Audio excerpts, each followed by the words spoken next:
जैसे हर बड़े भाई बहन के साथ होता है कि छोटा झगड़ा करता है तो सब कहते हैं कि दे दे उसको, वो तेरे से छोटा है, तो हमें देना ही पड़ता है चाहे हम चाहते हो या नहीं चाहते हो। पर मेरे को वो आंटी वाली ट्रिक बहुत ही अच्छी लगी, तो अब मैं वो ट्रिक आपको बताना चाहती हूँ।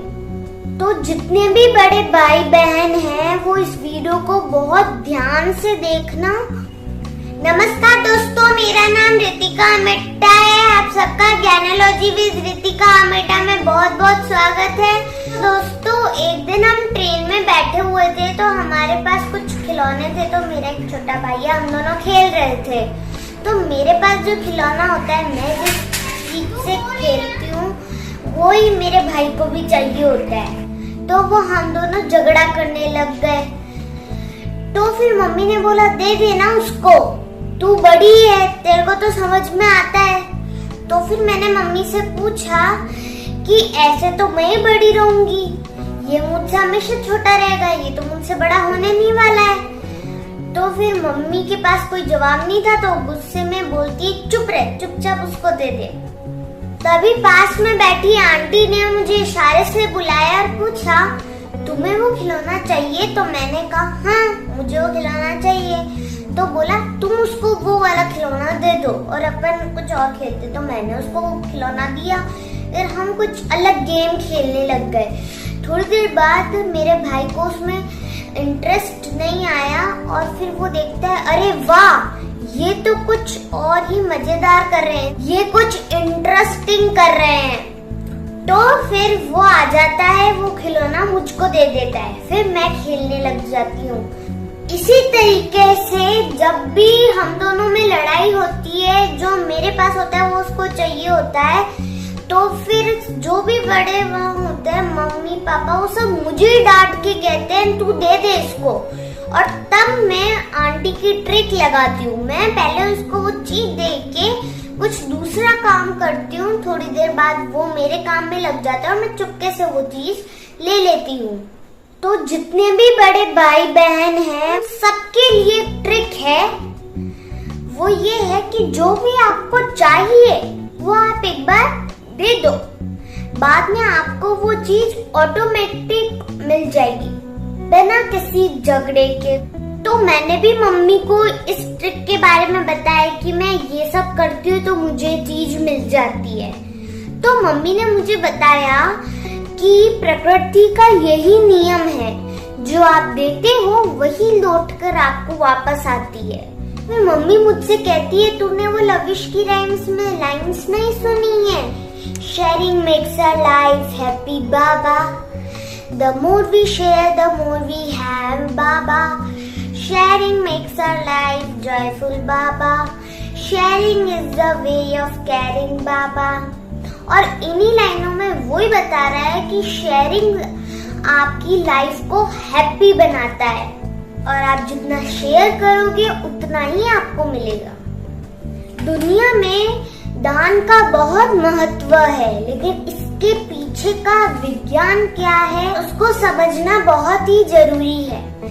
आज तक आप जो भी देते हो वही लौटकर आपको वापस मिलता है। यदि आपने अच्छे शब्द दिए हैं किसी को, तो आपको भी लौटकर अच्छे शब्द मिलेंगे। अगर आपने किसी को प्रेम दिया है तो आपको भी प्रेम मिलेगा। अगर आपने किसी के लिए प्रार्थना की है तो उसका फल आपको भी मिलेगा। लेकिन अगर आपने किसी को गाली दी तो बदले में आपको भी गाली ही मिलेगी। किसी को शुभ विचार दिया तो वो ही विचार आपकी तरफ लौटकर वापस आएगा। जीवन का यही नियम है, जो आप दूसरों को देते हो वही लौटकर आपको वापस मिलता है। ऐसा होता ही है, यही हकीकत है, चाहे आप माने या ना माने। प्रकृति के नियम न मानने और मानने से नहीं है, ये तो अटल है। तो जरा सोचिए, आप अपनी तरफ से प्रकृति को क्या दे रहे हैं। जब आप किसी को कुछ देते हैं तो आप एक बीज बोते हैं, जिस पे ईश्वर कार्य करने लगता है और उसको वृक्ष बनाता है। जब हम कोई बीज डालते हैं तो वो बड़े होकर कई गुना ज्यादा फसल देते हैं और इसको हम देख के बहुत खुशी होती है हमें। और ये कार्य तब होता है जब आप बेस्ट बीज को बेस्ट जगह पर बेस्ट समय बोते हैं। इसी प्रकार आप भी ईश्वर से चाहते हैं सफलता, सुविधा, प्रेम, सुरक्षा, इज्जत, पैसा आदि जो भी आपको चाहिए। मगर आप सोचिए, आप ईश्वर को कौन सा बीज कार्य करने के लिए दे रहे हैं? तो आप भी अच्छे अच्छे बीज डालकर विश्वास करें, आप अपनी मनचाही फसलों का आनंद ले सकते हैं। अब आप सोचोगे कौन से बीज डालना, तो आप किसी की सहायता कर सकते हैं, आप किसी का दुख सुन सकते हैं, किसी को पढ़ाई करवा सकते हैं, किसी को मोटिवेट कर सकते हैं और किसी के साथ समय बिता सकते हैं। स्पेशली आपके घर में जो बुजुर्ग होते हैं उनके साथ उनका समय काटने में उनकी सहायता कर सकते हैं। किसी नंगे को कपड़े, जूते, चप्पल आदि देना, किसी को खाना खिलाना, पानी पिलाना, किसी को आप रास्ता भी बता सकते हैं। और ये सारे काम सही वक्त पे होने चाहिए। और इसी पे एक भजन भी है, कभी प्यासे को पानी पिलाया नहीं, बाद अमृत पिलाने से क्या फायदा, कभी गिरते हुए को उठाया नहीं, बाद आंसू बहाने से क्या फायदा।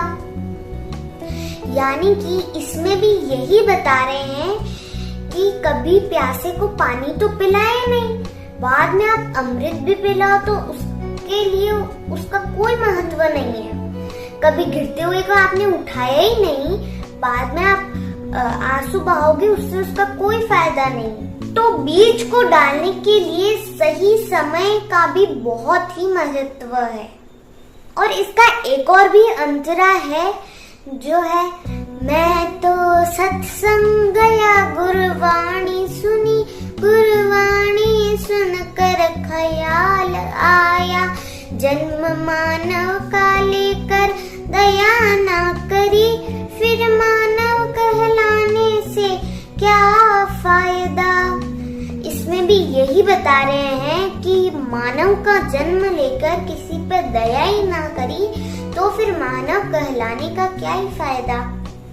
तो इसी भजन में भी यही बताया है कि बेस्ट बीज को बेस्ट जगह पर और सबसे इम्पोर्टेंट बेस्ट टाइम, बेस्ट समय पर इनके कॉम्बिनेशन से ही फल मिलता है। तो अगर आपने अच्छी क्वालिटी का बीज भी बोया लेकिन समय निकल जाने के बाद तो उसका कोई फायदा नहीं है।